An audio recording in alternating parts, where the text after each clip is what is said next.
तोबा टेक सिंह की तहसील गोजरा में सरकारी कॉलेज में सालाना स्पोर्ट्स गाला की तकरीब मुनक्कद की गई, जिसमें मेहमान खुसूसी डायरेक्टर कॉलेज डॉक्टर मोहम्मद आलम समेत तलबा तालबात शहरियों स्कूल स्टाफ ने शिरकत की।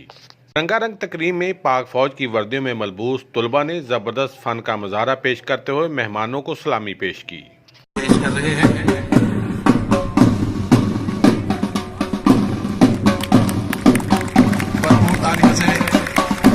इन नौजवानों की हौसला अफजाई कीजिए। डायरेक्टर कॉलेज ने कहा कि स्पोर्ट्स गाला का मकसद नौजवान नस्ल में तालीम के साथ साथ खेलों की अहमियत को उजागर करना है। रंगारंग तकरीब में तलबा ने पाकिस्तान जिंदाबाद और पाक फौज जिंदाबाद की जबरदस्त नाराबाजी की और पाक फौज की काविशों को सराहा। कैमरामैन रशीद अंजम के साथ सुल्तान महमूद, तोबा टेक सिंह।